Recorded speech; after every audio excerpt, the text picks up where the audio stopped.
Shalom a todos, direto da praça, mas essa praça aqui ela tem uma avenida perto. E ó, está vendo o sino? Está ouvindo o sino? 7 horas da noite aqui, ó. A igreja, ela, algumas horas do dia ela toca sino. Exemplo, acho que 11 horas, meio-dia, ela toca o sino, né? Depois ela toca, acho que às 6, às 7. Eu acho que deve ser algum horário que eles tinham que orar, né? E aí eles anunciavam. Mas é assim, aqui tem muita igreja, todo lugar que você vai tem igreja. Então às vezes eu tô nas praças e tá o sino da igreja tocando, dependendo da hora. Mas vamos lá, na graça do Senhor. Vamos ler Marcos 3, o Evangelho segundo o discípulo Marcos, que é também o João Marcos, ok? Então esse Evangelho, ele é menor que os outros. Eu já avisei aí nas outras lives que eu fiz, né, sobre o Evangelho de Marcos, que é um evangelho menor que os outros, né? Foi feito para pregar os gentios. Por isso que ele não tem genealogia, porque gentios não se preocupam muito com esse negócio de genealogia. Lembra que o apóstolo Paulo falou? O apóstolo Paulo falou para não ficar perdendo tempo com a genealogia. Claro que quem ensina a Bíblia é bom estudar, conhecer, mas para pregar o Evangelho precisa ter fé, que Jesus é o Filho de Deus. Então vamos começar a leitura, ok? De novo Jesus entrou na sinagoga e estava ali um homem que tinha uma das mãos ressequida. Essa é a tradução NAA, que é Almeida, né? Almeida atualizada. A nova Almeida atualizada. Então, tinha uma mão ressequida. O que eu entendo por mão ressequida é aquela mão que não circula sangue, que é paralisada. Hoje em dia se corta muito pé, mão, braço, perna, quando fica ressequida, né? Naquela época as pessoas, tinha muitas pessoas assim, com a parte, como diz aqui, ressequida. E não podia fazer nada com aquela mão. E aqui tinha, aí continuando fala assim, e estavam observando Jesus para ver se curaria aquele homem no sábado, a fim de o acusarem. Era incrível, porque assim, todo dia de sábado tinha uma história para contar. Todo dia de sábado. Então, parecia assim que sempre no sábado tinha algo sobrenatural. E aí eles ficavam seguindo o Senhor Jesus. Eles ficavam seguindo. Ah, ele está curando no sábado? Ah, ele está fazendo isso? E eles ficavam assim, vigiando o Senhor Jesus dia e noite. Dia e noite. O Filho de Deus foi vigiado dia e noite na terra. Jesus. Só não ia atrás. Ele ia lá para os montes à noite orar, só não ia atrás dele porque não era fácil de ir. Muitas vezes ele vinha andando em cima das águas, quem ia andar por cima das águas, né? Mas o povo ficava assim, ó, perseguindo o Senhor Jesus. Perseguindo os fariseus, os saduceus, os religiosos da época. Eles perseguiam o Senhor Jesus. Tudo que o Senhor Jesus fazia, eles queriam observar. Aí eles ficavam ali, hoje é sábado, vamos ver o que ele vai fazer hoje. Num momento ele chegava numa sinagoga ou no templo mesmo e já tinha alguém ali precisando de uma cura ou de uma libertação. Bom, e estavam observando Jesus se curaria aquele homem no sábado, a fim de o acusar. Jesus disse ao homem da mão ressequida: venha aqui para o meio. Ok? Chamou ele para o meio de onde o povo estava. Então lhes perguntou: é lícito no sábado fazer o... Não. O Senhor Jesus chamou o homem que estava com problema na mão. E o Senhor Jesus, ele sabia tudo que aquele povo estava falando. Aí pensando, com o Senhor Jesus, eu tenho que aprender hebraico para falar com Jesus. Polverino, você está muito mal informado. O Senhor Jesus já sabe o que você vai pensar amanhã. Se você quiser aprender hebraico, amém, glória a Deus, por ensino é ótimo. Ensino das palavras, significado é ótimo. Mas para você falar com Jesus, é só você pensar nele. Aliás, ele sabe tudo que você pensa. Mesmo que você não estiver pensando nele, ele sabe. Ok? E aí ele vendo ali aquelas pessoas que estão assim com aquela cara de crítica, né? Estavam observando. Diz que eles estavam observando. Era sempre lá, os saduceus e fariseus. A Bíblia está até tirando algumas coisas daqui, né? Cada dia que passa, estão diminuindo as palavras da Bíblia. A gente tem que completar, viu? Quando você estiver lendo a Bíblia, ensinando, completa, porque os versículos cada dia estão tirando um pouco. Mas aqui diz isso. Que estavam observando para ver o que o Senhor Jesus ia fazer. O Senhor Jesus, já sabendo do que se passava na cabeça deles, falou assim: Jesus disse ao homem da mão ressequida: vem aqui para o meio. Então lhe perguntou quem? Aqueles lá, os religiosos que estavam sempre perseguindo ele. Tudo que ele fazia, eles queriam. Aí ele falou assim, então ele perguntou: é lícito no sábado fazer o bem ou fazer o mal? Salvar uma vida ou deixar morrer? Mas eles ficaram em silêncio. Ok? Ficaram em silêncio. Aleluia. Então Jesus, olhando em volta, indignado e entristecido com a dureza de coração daquelas pessoas, disse ao homem: estenda a mão. O homem estendeu a mão e lhe foi restaurada. Ok? Olhando em volta, indignado. O Senhor Jesus fica indignado com a incredulidade das pessoas. O Senhor Jesus fica indignado com essas pessoas que só sabem arrumar defeito nos outros, que fica o tempo todo arrumando um defeito para ficar falando. Se eu descobrir um escândalo de um pastor, todos os canais do YouTube de crentes, quase todos os canais do YouTube dos crentes, vai falar sobre aquilo. No Instagram, então, gente, Instagram é terrível. Se um crente postar uma coisa, todos os outros postam a mesma coisa. Bom, vem aqui, vamos lá, vamos continuar lendo. E o Senhor Jesus olhando indignado, a Bíblia fala que ele estava indignado. E ficou também triste, pensando, gente, ele pensa assim, poxa, eu quero tanto fazer o bem para esse povo e eles ficam aí querendo cuidar da minha vida, querendo cuidar da vida de quem está sendo curado, em vez de também abrir os olhos, se converterem, né? Então vamos lá. Vamos lá pro... Eu já li os 5. O homem estendeu a mão, foi restaurada ou curada. Os fariseus saíram dali e com os herodianos logo começaram a conspirar contra Jesus.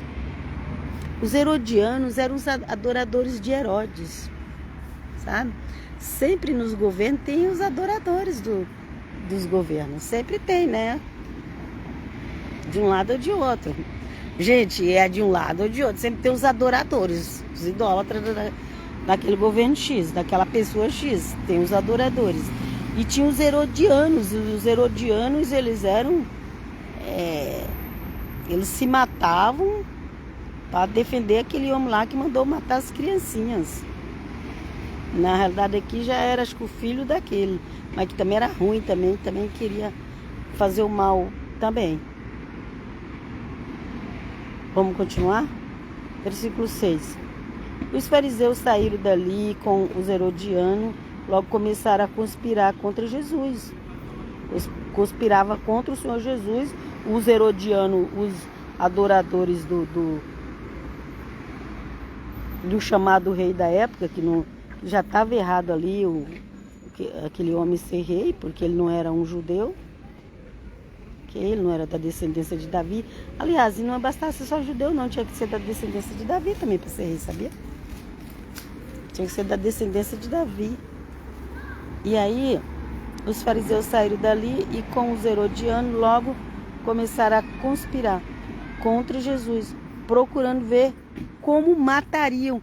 Gente, eles queriam matar o Senhor Jesus. Durante os 3 anos e meio, eles queriam matar o Senhor Jesus. Eles só não mataram porque o eterno Deus não deixou. Porque tinha anjos. Tinha anjos para o Senhor Jesus. Que? Tem anjos conosco. O Senhor envia anjos para cuidar de nós. E eu preciso, muito, Senhor, anjos para cuidar de mim e da minha família. Pelas tuas misericórdias. Então vamos lá. Os fariseus saíram dali e com os herodianos logo começaram a conspirar contra Jesus, procurando ver como mataria. Gente, é terrível, gente. A idolatria é terrível, gente.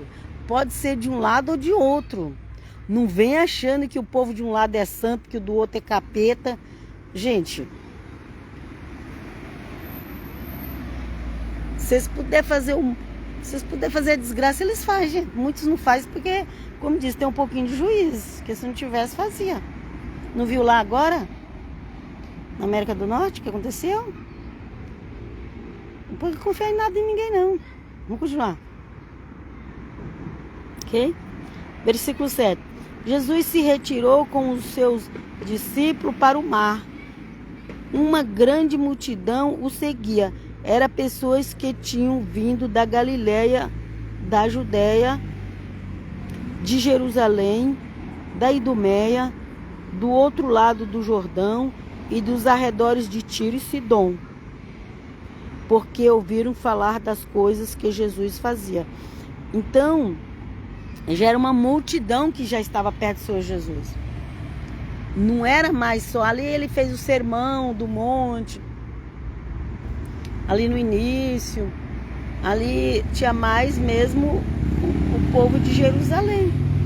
Mas agora que os milagres iam acontecendo, cada vez mais milagre, agora já tinha gente de outras nações, regiões próximas, né? Nem sei se tinha esse nome de nação naquela época, mas de regiões próximas, ok? Que aqui está escrito. E pessoas que não eram judias, ok? E nem mesmo das 10 tribos. Sidom. Ó, os lugares aqui, ó. Tiro, Sidom. Tiro e Sidom era terra de pagãos, não era terra do povo judeu, nem mesmo das 10 tribos. Mas vinha gente de lá, ó. Idumeia também vinha gente de lá. Ok? Vamos lá, versículo 9.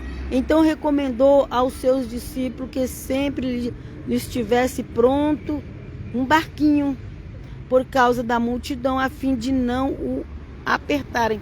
Então, eles começavam a subir, esses mosquitinhos de verão, eles começavam a subir tudo assim, eles queriam tocar no Senhor Jesus, era tanta gente, que o Senhor Jesus tinha que entrar no barco e de lá de dentro do mar ficar pregando. Okay? Então aqui fala que tinha que ter sempre um barquinho. Imagina, gente, não tinha microfone naquela época. O Senhor Jesus tinha que gritar para aquela multidão toda escutar. Alguém já pensou isso? Aí você vai na igreja, aquela igreja tem muito barulho, não gostei. Gente, vai conhecer a Bíblia, vai. as coisas na igreja não é para você, para te satisfazer o seu ego. As coisas na igreja precisa exaltar o nome de Jesus de Nazaré. Hoje em dia as pessoas fazem para agradar os seres humanos. Ai, se não tiver ar-condicionado, ou se não tiver isso, se não tiver aquilo, se não tiver a cadeira macia, eles não vão aguentar. E daí? E daí? Vocês estão indo lá só porque tem conforto? Eles estão indo atrás do conforto. Eles não estão se convertendo. Tem um monte de igreja assim. As pessoas vão atrás do conforto. Uma música legal, moderna. Coloque esse pessoal de joelho para orar. Que aí vai ver realmente que está buscando a Deus ou não. Ok, gente? O Senhor Jesus não tinha microfone para pregar. Não tinha banco para o pessoal sentar. Nem banco de madeira tinha. Não tinha ar-condicionado no verãozão, que o verão é forte também. Não tinha aquecedor no inverno. Mas as pessoas estavam lá onde as pessoas iam. Por isso que virá, gente. É em breve, é sério. Virá perseguição. Para as pessoas parar de ficar com muita coisinha. O ser humano está irritando. O ser humano está irritando. Ai, só creio se for assim. Só vou naquela igreja se for assim. Por quê? Porque as pessoas elas querem ser alimentadas no ego delas. Ok? E continuando aqui. Então recomendou aos seus discípulos que sempre lhe tivesse pronto um barquinho por causa da multidão, a fim de não o apertarem, pois curava muitas pessoas, de modo que todos os que tinham alguma enfermidade se esforçavam para chegar perto, a fim de poderem tocar nele. Ok? Ainda mais que aquela mulher tocou nele e foi curada. Se aquela notícia correu, agora eles pensaram, só a gente tocar nele a gente vai ser curado. E as pessoas queriam tocar no Senhor Jesus, eles precisavam ficar num barco. E do barco ali, tinha que ser uma água que o barco não afundasse. Quer dizer, o barco ele tem que cair uma certa quantidade de água abaixo, né? Porque se fosse ali na areia, eles iam tudo lá. Ok? E eles acreditavam assim, olha, se eu tocar nele eu vou ser curado. E eles queriam, então tinha que ficar assim meio que de longe e falando alto para o povo escutar, ok? Vamos continuar aqui. 11. Também os espíritos imundos, quando viam, prostravam-se diante dele e gritavam, você é o Filho de Deus. Ok? Esse termo Filho de Deus,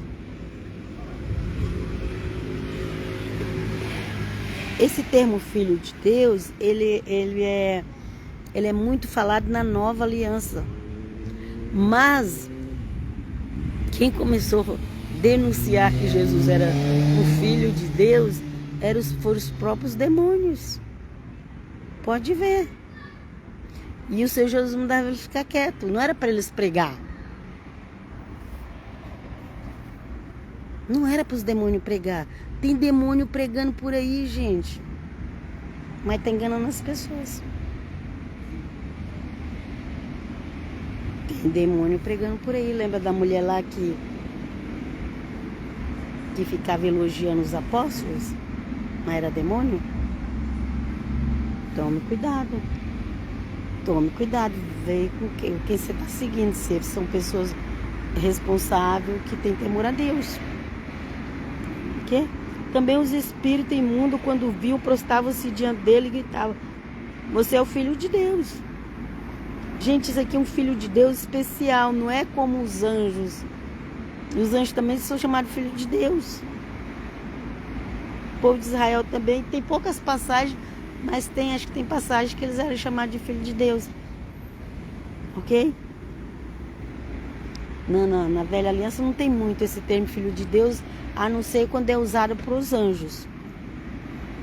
Mas na nova aliança, quando falar o Filho de Deus, é aquele do seio do Pai. ok? Era aquele que o Pai deu todo o poder no céu e na terra. É aquele que devia temer-se, ok? Vamos lá. Mas Jesus lhe advertia severamente que não o expusessem à publicidade. Depois Jesus subiu ao monte e chamou os que ele quis e vieram para junto dele. Então designou 12, aos quais chamou de apóstolos, para estarem com ele e para os enviar a pregar e a exercer autoridade de expulsar demônios. Eis os 12 que Simão designou. Aqui, eis os 12 que designou. Simão é o primeiro, está confundindo aqui. Ele juntou 12 apóstolos. Aqui já, logo capítulo 3 de Marcos, já fala dos 12 apóstolos que o Senhor Jesus designou, ok? Então, começando assim: eis os 12 que designou. Simão, a quem acrescentou o nome de Pedro. Então, Simão e Pedro é a mesma coisa, né? Simão, a quem designou Pedro, Tiago, filho de Zebedeu, e João, seu irmão, irmão de Tiago, aos quais deu o nome de Boanerges, que quer dizer filho do trovão, ok? Então tinha um Tiago, que era irmão de João, que ele tinha o nome de filho do trovão. E continuando aqui, André já se fala em outra passagem bíblica que André é irmão de Pedro, ok? Simão Pedro. Felipe, Bartolomeu, Mateus e Tomé, Tiago, filho de Alfeu, Tadeu, Simão, o Zelote, ok? Também o Judas Iscariote, a quem o traiu. E a gente para por aqui, né? Vamos parar aqui nos 12 apóstolos que o Senhor, aqui no versículo, aqui, ó, onde eu comecei. Aqui no versículo 14 fala que ele designou os 12. Ok? Os 12 que ele designou para seguir a ele, para fazer a obra junto com ele. E entre esses 12 tinha um que era o Judas. E só no final o Senhor Jesus sabia que era o Judas. Mas os discípulos só foi saber que era o Judas no final do ministério. Lembra lá da ceia? Então é isso, ele juntou todos os 12 e deu autoridade e enviou. Nós somos enviados. Quando você crê no Senhor Jesus, você recebe o ID dele. Quando você crê, entrega a sua vida a ele, cumpre as ordenanças da nova aliança, você recebe o chamado dele de ir por todo mundo, ok? Ir por todo mundo e pregar o evangelho, ok? Então é isso. Deus seja louvado. Ficam na Shalom e até qualquer hora. Depois a gente continua. Essa é a primeira parte de Marcos 3. Shalom, shalom.